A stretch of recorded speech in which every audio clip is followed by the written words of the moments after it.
వేగంగా అభివృద్ధి చెందుతున్న కరీంనగర్ స్మార్ట్ సిటీలో సిఎంఆర్ షాపింగ్ మాల్ ఎదురుగా ఆల్ ఒంబ్రే ఆర్కాడియా అపార్ట్మెంట్స్ లో మీరు ఊహించని అతి తక్కువ ధరలలో 1100 నుండి 1150 స్క్వేర్ ఫీట్ విస్తీర్ణంలో 3 BHK ఫ్లాట్స్ కలవు. మా ప్రత్యేకతలు నిరంతరం సీసీ కెమెరా పర్యవేక్షణ, పార్కింగ్ సదుపాయం మరియు లిఫ్ట్ సౌకర్యం కలదు. 24 గంటల పాటు సెక్యూరిటీ గార్డ్ పర్యవేక్షణ. వివరాలకు సంప్రదించండి. Cell number 9395108089 9642837274 9866185484.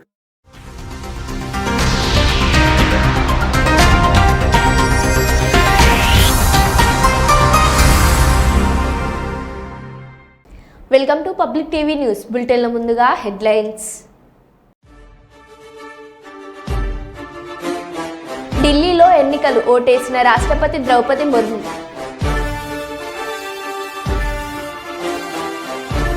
కోంపల్లిలో తన సోదరి చీటి సకలమ్మ గారి ద్వాదశ దిశ కర్మలో పాల్గొని పుష్పాంజలి ఘటించిన కేసీఆర్. నార్సింగ్లో చైన్ స్నాచింగ్ గొలుసు లాగే సమయంలో కిందపడి మహిళకు గాయాలు. మైనర్ యువతిని ట్రాప్ చేసి తీసుకెళ్లిన లెక్చరర్ వినయ్ వర్ధన్ను అరెస్ట్ చేసిన కొవ్వూరు పోలీసులు. ఉపాధి హామీ కూలీలతో నేను సైతం అంటున్న సాగునీటి సంఘం అధ్యక్షులు గారపాటి. నాగూర్ కర్నూలు జిల్లా చారకొండలో తీవ్ర ఉద్రిక్తత. బైపాస్ కోసం మా ఇండ్లు కూలగొట్టొద్దని బాధిత కుటుంబాలు నిరసనలు.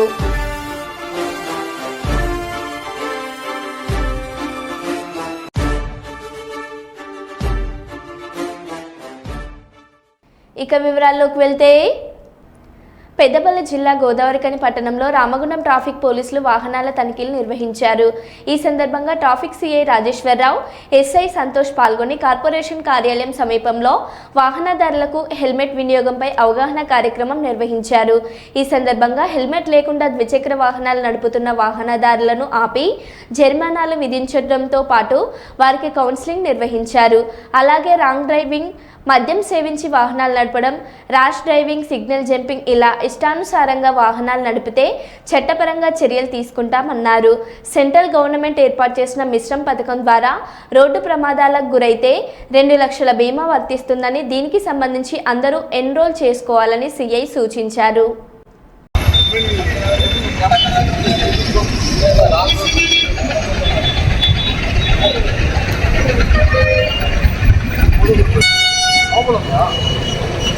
చెప్పండి.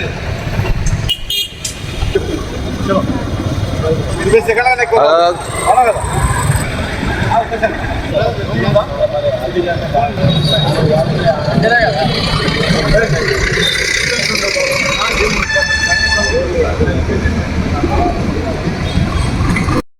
అందరికీ నమస్కారం అండి.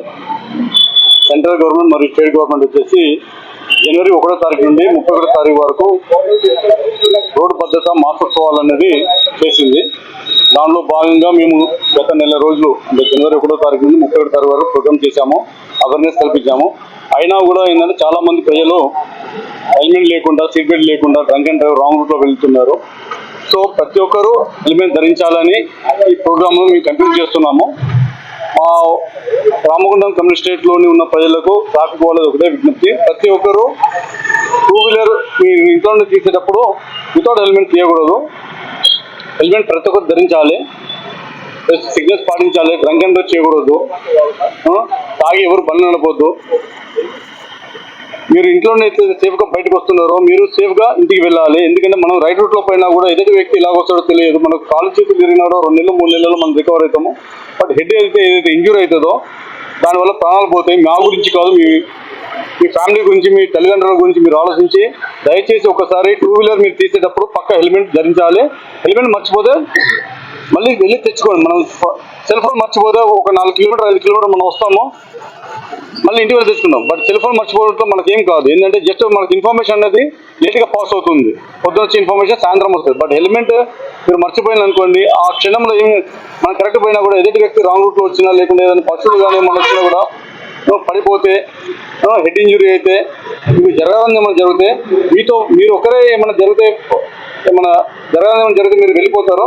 బట్ మీరు ఉన్న ఫ్యామిలీ పిల్లలు కావచ్చు, తల్లిదండ్రులు కావచ్చు, భార్యని కావచ్చు, భర్తని కావచ్చు, వాళ్ళు సఫర్ అవుతుంటారండి. సో ఒక్కసారి మీరు ఇంట్లో బయటకు వెళ్ళేటప్పుడు కంపల్సరీ టూ వీలర్కి హెల్మెట్ ధరించాలని కోరుతున్నాము. ఎవరైనా టూ వీలర్ ఎవరికైనా ఫ్రెండ్స్కి ఇచ్చినా కూడా విత్ హెల్మెట్తో ఇవ్వండి, వితౌట్ హెల్మెట్తో ఇవ్వకూడదు. ఉన్నారు ఒకటి సెంట్రల్ స్కీమ్ మీస్ట్రమ్ అని ఉంది. అది ఫ్రీ యాప్లో మనం ప్లే స్టోర్లో డౌన్లోడ్ చేసుకొని ప్రతి ఒక్కరు అంటే వాళ్ళు లేబరే కావచ్చు, జనరల్గా స్టేట్ లెవెల్లో లేబర్ యూనియన్స్ ఇస్తూ ఉంటాయి. అంటే ఆర్గనైజేషన్స్ ఎవరైతే ఉన్నాయో ఆర్గనైజేషన్స్ వాళ్ళకు మనకు ఈ స్కీమ్స్ ఉంటాయి కదా, గవర్నమెంట్ లేబర్కి సంబంధించినవి మనము ఇన్సూరెన్స్ ఉంటుంది. బట్ ఆర్గనైజేషన్ కాకుండా నాన్ ఆర్గనైజేషన్ ఎవరైతే ఆటో డ్రైవర్సే కావచ్చు, ఇంకా జీప్ డ్రైవర్సే కావచ్చు, లారీ వాళ్ళే కావచ్చు, మీస్టమ్ అనేది ఒక యాప్ ఉంటుంది. దాంట్లో ప్రతి ఒక్కరు ఇది నామినేట్ చేసుకోవాలి, దాన్ని ఎన్రోల్ చేసుకోవాలి. దానివల్ల ఏంటంటే ఏదైనా జరుగుతుంది. మంత్రాలయం మండలం చేట్నహల్లిలో శ్మశానం కోసం గ్రామస్తులు రోడ్డెక్కారు. సుమారు 100 సంవత్సరాల కాలం నుండి ఉన్న శ్మశానంలో దళితులకు గత ప్రభుత్వంలో జగనన్న కాలనీ ఏర్పాటు చేశారు. మిగిలిన స్థలంలో అప్పుడు ఉన్న శ్మశాన వాటికలోనే దహన సంస్కరణలు చేస్తామంటున్న గ్రామస్తులను దళితులు అడ్డుకున్నారు. మాకు గత ప్రభుత్వం ఇళ్ల స్థలాలు ఇచ్చింది, మీరు ఇక్కడ దహన సంస్కరణలు చేస్తే ఊరుకునేది లేదని దళితులు హెచ్చరించారు. దీనిపై శ్మశాన వాటికకి అక్కడే ఉండాలని గ్రామంలోని అన్ని సామాజిక వర్గాల ప్రజలు కలిసి రోడ్డుపై బైఠాయించి ఆందోళన చేపట్టారు. కొద్దిసేపటికి ఉద్రిక్త వాతావరణం నెలకొంది. వాహనాలు రోడ్డుపై నిలిచిపోయాయి. ట్రాఫిక్ అంతరాయం ఏర్పడింది. ప్రయాణికులు తీవ్ర ఇబ్బందులు పడ్డారు. విషయం తెలుసుకున్న పోలీసులు సంఘటన స్థలానికి చేరుకొని సామరస్యంగా సమస్యను పరిష్కరించుకోవాలని గ్రామస్తులకు సూచించిన శాంతింపజేశారు. ఆందోళనకారులు తహసీల్దార్ కార్యాలయం ఎదుట ధర్నా నిర్వహించి సమస్య పరిష్కరించాలని తహసీల్దార్కు వినతి పత్రం అందజేశారు.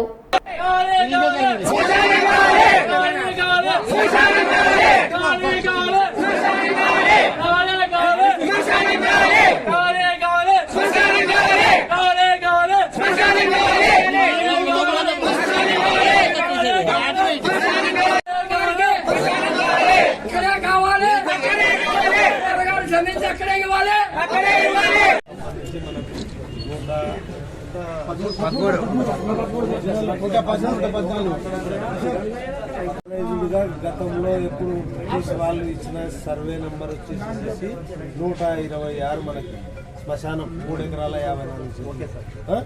నెక్స్ట్ మీరు ఇప్పుడు ఏదైతే ఇప్పుడు 113 అని చెప్పి చెప్తున్నారు, 114 ఇప్పుడు బ్రిటిష్ వాళ్ళు నిర్ణయించినది శ్మశానం అంటే అందరికి ఆల్ ఇన్ వన్ వస్తుంది.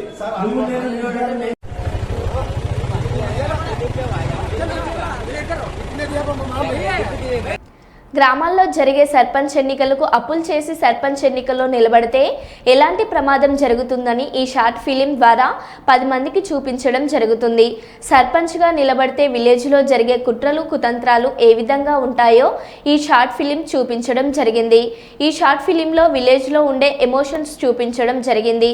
ఆర్టిఫిషియల్ ఇంటెలిజెన్స్తో రాబోతున్న అవకాశాలను అందిపించుకోవడానికి ఏపీ సిద్ధంగా ఉందని, ఇందుకు కేంద్రం సహకరించాలని కోరుతున్నారు. AI center of excellence for education కేంద్రాన్ని ఆంధ్రప్రదేశ్లో నెలకొల్పాలని మంత్రి అశ్విన్ వైష్ణవ్ గారిని కోరారు. ఏఐ గురించి ముందు మాట్లాడారు. గవర్నమెంట్ ఆఫ్ ఇండియా యూనియన్ బడ్జెట్లో ఏఐ సెంటర్స్ గురించి ప్రతిపాదించినట్టుంది కదా, అందులో ఏదైనా ఏపీకి తీసుకొచ్చే చాలా ట్రిక్ క్వశ్చన్ అడుగుతున్నావు. గౌరవ ముఖ్యమంత్రి గారే లెటర్ రాశారు. Centre of excellence for education Andhra రాష్ట్రానికి ఇస్తే బాగుంటుంది. ఎందుకంటే విద్యాశాఖలో టెక్నాలజీతో జోడించి అనేక రిఫార్మ్స్ తీసుకురావాలని మేము అడుగులేస్తున్నాం. క్లిక్కర్ టెక్నాలజీ కానివ్వండి, ఏఐ తీసుకొచ్చి ప్రిస్క్రిప్టివ్ హోంవర్క్ కానివ్వండి, ప్రతి విద్యార్థికి ఏఐ ట్యూటర్ ఇంటికి వెళ్ళిన అందించాలనేది ఎన్డీఏ ప్రభుత్వం లక్ష్యం. అది భారతదేశంలో ఇప్పటికీ ఏ రాష్ట్రంలో జరగలేదు. తొలి రాష్ట్రం ఆంధ్ర రాష్ట్రంగా ఉండాలనేది మా లక్ష్యం. దాంట్లో భాగంగా ఈ సెంటర్ ఆఫ్ ఎక్సలెన్స్ మాకు ఇవ్వాలని మేము గౌరవ మంత్రి గారిని కోరటం జరిగింది. ఢిల్లీ అసెంబ్లీ ఎన్నికల్లో న్యూఢిల్లీ నియోజకవర్గ కాంగ్రెస్ అభ్యర్థి సందీప్ దీక్షిత్ తన ఓటు హక్కును వినియోగించుకున్నారు. ఓటేసిన అనంతరం ఆయన మీడియాతో మాట్లాడారు. ఓటర్లు అభివృద్ధి కోసం ఓటు వేయబోతున్నారు. ప్రజలు తమ ఆకాంక్షలను తీర్చే మంచి అభ్యర్థికి ఓటు వేయాలి. అందరూ బయటకు వచ్చి తమ ఓట్లు వేయాలని నేను కోరుకుంటున్నానని అన్నారు. वोटर के तौर पर मैंने यही देखा कि मेरा कौन अच्छा विधायक रहेगा, कौन मेरे इलाके में काम कर सकेगा, किसकी पार्टी अच्छी सरकार बना पाएगी। जब मैं इसके बूथ के अंदर गया था तो मैं एक वोटर था, एक नागरिक था, और उस पे मैं एक ऐसे व्यक्ति को वोट करके आया जो मुझे लगता है अच्छा काम कर पाएगा। सर, यमुना आज भी चुनाव के केंद्र में है। प्रवेश वर्मा बतौर कैंडिडेट वहां सुबह सुबह पहुंचे। क्या यमुना नदी को लेकर वाकई जो है केजरीवाल साहब को डेंट हो रहा है? देखिए, मुद्दे बहुत हैं। आज मैं उन मुद्दों में नहीं जाऊंगा क्योंकि आज वोटर का दिन है। आज वोटर ने अपना मन बना लिया है। वोटर ने देखा कि हर पार्टी क्या करना चाहती है, क्या हमारी लोगों की आलोचनाएं रही हैं। आज दिन है वोट का और आशा करेंगे सब वोट करेंगे। देखिए, जनता तो याद कर रही है उस महिला के लिए जिसने दिल्ली बनाई। ఢిల్లీ అసెంబ్లీ ఎన్నికల పోలింగ్ కొనసాగుతోంది. భారత రాష్ట్రపతి ద్రౌపది ముర్ము తన ఓటు హక్కు వినియోగించుకున్నారు. రాష్ట్రపతి భవన్ కాంప్లెక్స్లోని డాక్టర్ రాజేంద్ర ప్రసాద్ కేంద్రీయ విద్యాలయంలోని పోలింగ్ బూత్లో ద్రౌపది ముర్ము ఓటు వేశారు. ఈ సందర్భంగా ఓటర్లు పెద్ద ఎత్తున పోలింగ్ ప్రక్రియలో పాల్గొనాలని పిలుపునిచ్చారు.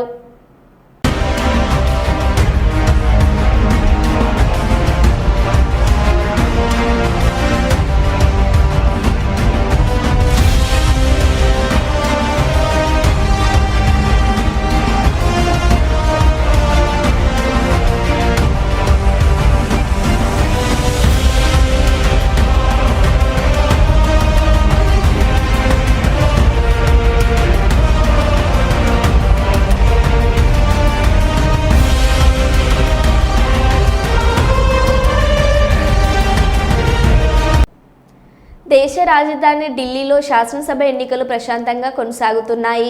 బుధవారం ఉదయం 7 గంటల నుంచే పోలింగ్ ప్రారంభమవగా రాహుల్ గాంధీ, రాష్ట్రపతి ద్రౌపది ముర్ముతో సహా పలువురు ప్రముఖులు తమ ఓటు హక్కును వినియోగించుకున్నారు. సాయంత్రం 6 గంటల వరకు పోలింగ్ జరగనుంది. ఈ పోలింగ్లో 1.56 కోట్ల మంది తమ ఓటు హక్కును వినియోగించుకోనున్నారు.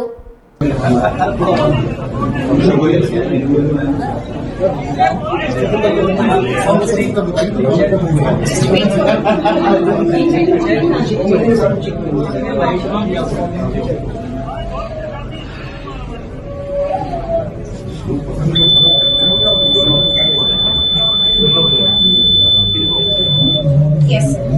Thank you. Thank you. Thank you.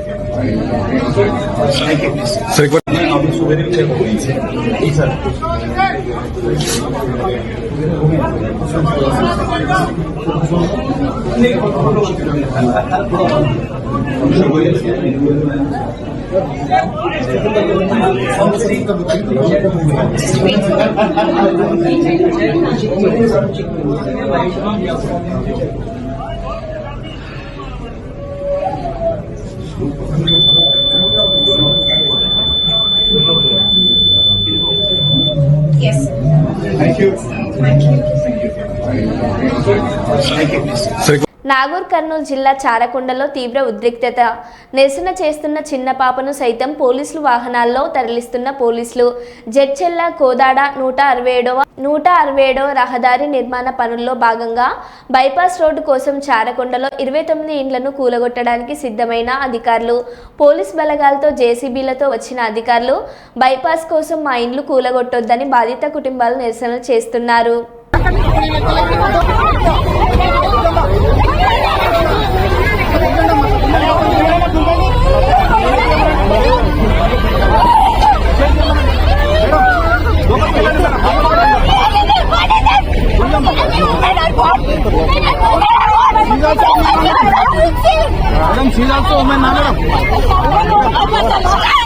లలిత లోపలికి కూర్చోమ్మా, లోపలికి కూర్చోమేనా? అరే వీళ్ళు లోపలికి కూర్చోమ్మా.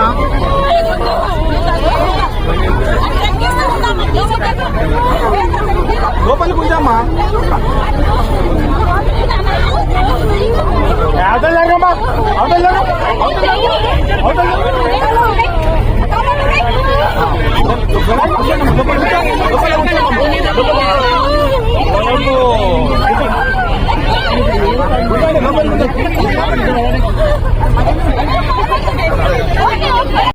కేంద్ర ప్రభుత్వం ప్రవేశపెట్టిన కేంద్ర బడ్జెట్ రైతు కార్మిక ప్రజా వ్యతిరేకమైనదని, కార్పొరేటర్ శక్తులకు దోచిపెట్టే విధంగా కార్పొరేటర్ శక్తులకు అనుకూలమైనటువంటి బడ్జెట్గా ఉందని బడ్జెట్ను వ్యతిరేకిస్తూ సంయుక్త కిసాన్ మోర్చా ఎస్కేఎం జాతీయ పిలుపులో భాగంగా మైబాద్ పట్టణంలోని తహసీల్దార్ కార్యాలయం ముందు రైతు కార్మిక సంఘాల ఆధ్వర్యంలో కేంద్ర ప్రభుత్వం ప్రవేశపెట్టిన బడ్జెట్ బిల్లు పత్రాలను దగ్ధం చేయడం జరిగింది. ఈ కార్యక్రమానికి సంయుక్త కిసాన్ మోర్చా ఎస్కేఎం జిల్లా కన్వీనర్ కామ్రేడ్ గుజ్జు దేవేందర్ అధ్యక్షత వహించగా, వక్తలుగా టీఐసియు జిల్లా కార్యదర్శి బిల్లకంటి సూర్యం, ఐఎఫ్టియు జిల్లా అధ్యక్షులు ఎస్కే మదర్లు మాట్లాడుతూ కేంద్ర ప్రభుత్వం పార్లమెంట్లో ప్రవేశపెట్టిన బడ్జెట్ బిల్లుల్లో కార్పొరేట్ శక్తులకు దోచిపెడుతూ రైతు కార్మిక ప్రజా వ్యతిరేక బిల్లుగా తీసుకువచ్చిందని వారు మండిపడ్డారు.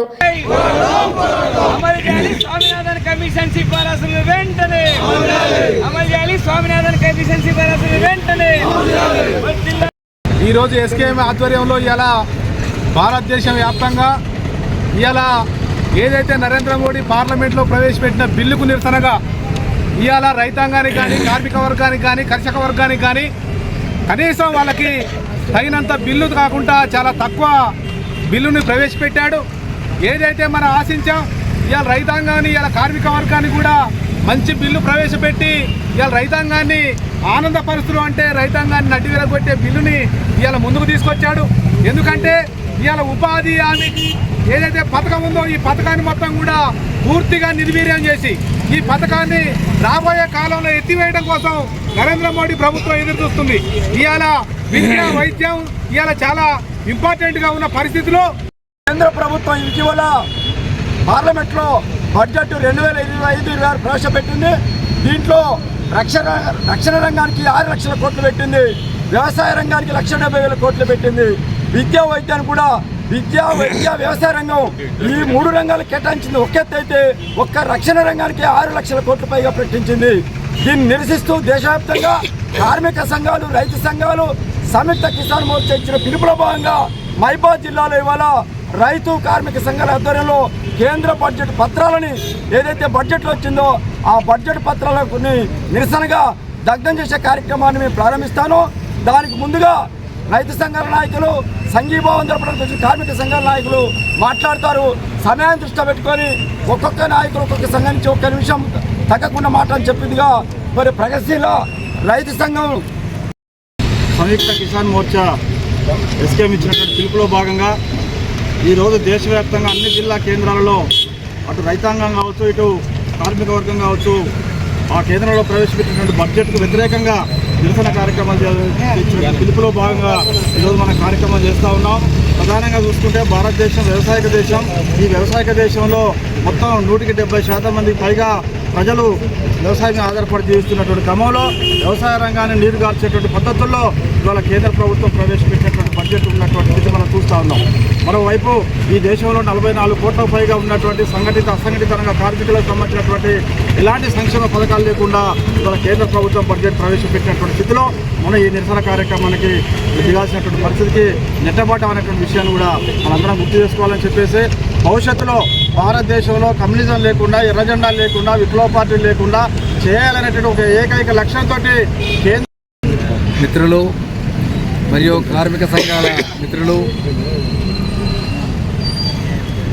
ఈ సభకి విచ్చేసిన అన్ని వర్గాల ప్రజలకి ధన్యవాదాలు తెలియజేస్తూ, ఇటీవల కాలంలో పార్లమెంటులో నిర్మలా సీతారామన్ బడ్జెట్ను ప్రవేశపెట్టారు. ఈ బడ్జెట్లో కేవలం ఈ రకంగా ఇతర రాష్ట్రాలకి ఇటీవల కాలంలో జరిగిన ఎన్నికలు దృష్టిలో పెట్టుకొని ఆ రాష్ట్రాలకి వాళ్ళ మెప్పు పొందడానికి బడ్జెట్ కేటాయించారు. కానీ తెలంగాణ కోసం ఈ రకంగా తెలంగాణ నుంచి ఉన్నటువంటి యొక్క బీజేపీ పార్టీ తరఫున గెలిచినటువంటి యొక్క కిషన్ రెడ్డి, బండి సంజయ్ లాంటి వాళ్ళు మంత్రులకు ఉండి కూడా ఈ రకంగా తెలంగాణని మర్చిపోయి తెలంగాణకి చిన్న చూపుతోటి రకంగా దీనికి బడ్జెట్నే కేటాయించకపోవడం అనేది దుర్మార్గమైన చర్య. కావున ఈరోజు ఈ యొక్క ప్రభుత్వం యొక్క పక్షపాతాన్ని నిరసిస్తూ ఏదైతే రైతు సంఘాలు ఇచ్చినటువంటి పిలుపు ఉందో ఈ పిలుపు వాస్తవంగా కేంద్ర బడ్జెట్ కనుక కలుగుతుందని చెప్పి కోరుతున్నాం.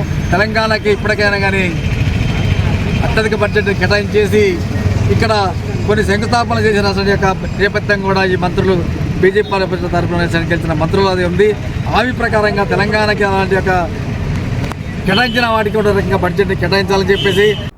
ఢిల్లీలో పోలింగ్ ప్రారంభం. భారీ బందోబస్తు నడుమ ఎన్నికలు నిర్వహిస్తున్న ఈసీ దేశ రాజధాని ఢిల్లీలో అసెంబ్లీ ఎన్నికలకు భారీ భద్రత నడుమ పోలింగ్ ప్రారంభమైంది. బుధవారం సాయంత్రం 6 గంటల వరకు ఓటింగ్ జరగనుందని ఈసీ పేర్కొంది. ఫిబ్రవరి 8న ఓట్ల లెక్కించి ఫలితాలు వెల్లడిస్తారు. మొత్తం 70 నియోజకవర్గాల్లో 13,776 పోలింగ్ స్టేషన్లు ఏర్పాటు చేశారు.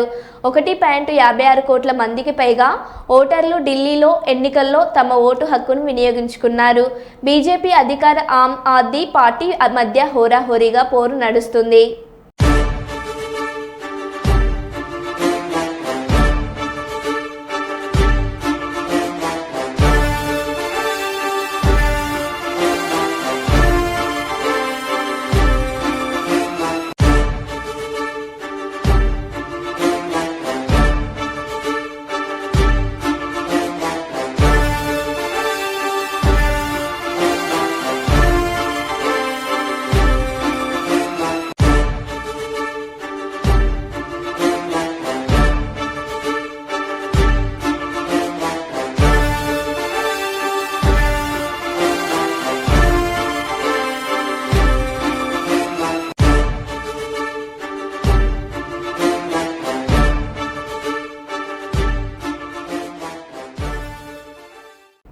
Doctor Chintalapalli Srinivas Goud demand. దేవరకొండ పట్టణంలో స్థానిక అంబేద్కర్ విగ్రహం వద్ద బీసీ సంక్షేమ సంఘం ఆధ్వర్యంలో నల్ల బ్యాడ్జీలు ధరించి అంబేద్కర్కు పూలమాలలు వేసి వినతి పత్రం అందించి నిరసన వ్యక్తం చేశారు. ఈ సందర్భంగా బీసీ సంక్షేమ సంఘం రాష్ట్ర అధ్యక్షులు డాక్టర్ చింతలపల్లి శ్రీనివాస గౌడ్ మాట్లాడుతూ అధికారంలో ఉన్న కాంగ్రెస్ ప్రభుత్వం అధికారంలోకి రాకముందు కామారెడ్డి బీసీ డిక్లరేషన్లో స్వయాన కర్ణాటక ముఖ్యమంత్రి సిద్దిరామయ్య గారితో అధికారంలోకి వస్తే 42% రిజర్వేషన్లు స్థానిక సంస్థల్లో కల్పిస్తామని, సమగ్ర కుల సర్వే చేస్తామని చెప్పి కులగణన చేసి సర్వే తప్పుడు లెక్కలతో చూయించి మరోసారి బీసీ సమాజాన్ని మోసం చేయడానికి ప్రయత్నం చేస్తున్నారు.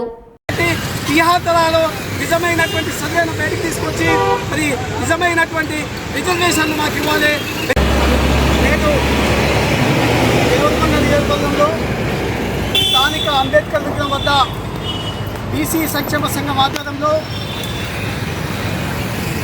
బీసీల ఆశాజ్యోతి టైగర్ ఆలకృష్ణ గారి పిలుపు మేరకు రాష్ట్ర వ్యాప్తంగా నేడు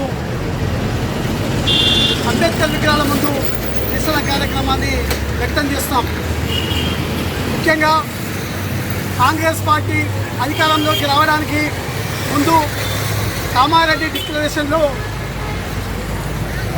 స్వయాన కర్ణాటక ముఖ్యమంత్రి సిద్దిరామయ్య గారితో కామారెడ్డిలో బీసీ డిక్లరేషన్ను ప్రకటించి మేము అధికారంలోకి వస్తే స్థానిక సంస్థ ఎన్నికల్లో 42% రిజర్వేషన్లు స్థానిక సంస్థల్లో ప్రకటిస్తామని తెలిపి తర్వాత సమగ్రమైనటువంటి కులగణన సర్వే జనగణనలో కులగణన సర్వే చేస్తామని చెప్పిన తర్వాత ఒక 3 నుంచి 6 నెలలు రాష్ట్రంలో ఉన్నటువంటి అన్ని బీసీ సంఘాలు ముక్తగంటంతో రాష్ట్ర వ్యాప్తంగా నిరసన వ్యక్తం చేసిన తర్వాత కులగణన అనే ఒక సర్వేను చేసి కులగణనలో చేసేటువంటి సర్వేలలో ఎలాంటి నియమ నిబంధన లేకుండా ఒక రకమైనటువంటి పాలసీ లేకుండా వాళ్ళకి ఇష్టారాజ్యగా కులగణన సర్వేలో చేసి సర్వేలో ప్రజలు పాల్గొంటారని ప్రజలు వేయడం జరిగింది.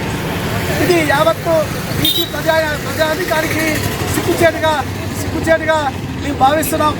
కులగణన సర్వే చేసిన తర్వాత జనసంఖ్యను లెక్కించిన తర్వాత మరి నిన్న ఇచ్చినటువంటి ముసాయిదా కమిటీ బీసీ ముసాయిదా కమిటీ కావచ్చు, కులగణన సర్వే ముసాయిదా కమిటీ కావచ్చు, కమిటీలో మరి 46% మాత్రమే బీసీ హిందువులు ఉన్నారు, మిగతా 10% మరి బీసీ మైనార్టీ ముస్లింలని సర్వేలో తెలిపారు. మరి నేను బీసీ ముసాయిదా కమిటీ కావచ్చు, మరి కులగణన సర్వే ముసాయిదా కమిటీ కావచ్చు, మరి ఒక్క బీసీ మంత్రి ఉంటే పొన్నం ప్రభాకర్ లాంటి ఒక బీసీ మంత్రి ఉంటే బీసీ మంత్రికి ముసాయిదా కమిటీలో సభ్యులుగా ఏర్పరచకుండా మరి ఉత్తమ్ కుమార్ రెడ్డి గారు ఒక బీసీ అయినట్టుగా ముసాయిదా కమిటీలో సభ్యులుగా ఉండి మరి యావత్ ఎస్సీ ఎస్టీ బీసీ ప్రజానికానికి మరి సిగ్గుచేటుగా అవమానకరంగా జనాభా లెక్కల్లో మరి ఒక భారత రాజ్యాంగ స్థాయిలో ఉండి సిగ్గుచేటుగా అవమానకరంగా మరి అవమానం చేసినటువంటి పరిస్థితి మాకు కనిపిస్తుంది. అలా ముఖ్యంగా 2014లో సకల జనులు ఒకే రోజు 2014 కేసీఆర్ ప్రభుత్వము ఒకే రోజు సర్వే చేస్తే ఓన్లీ హిందూ బీసీలు 51% ఉంటే 2024లోకి వస్తే మరి 46% తగ్గినట్టుగా ఈ ప్రభుత్వం లెక్కలు చూపిస్తుంది.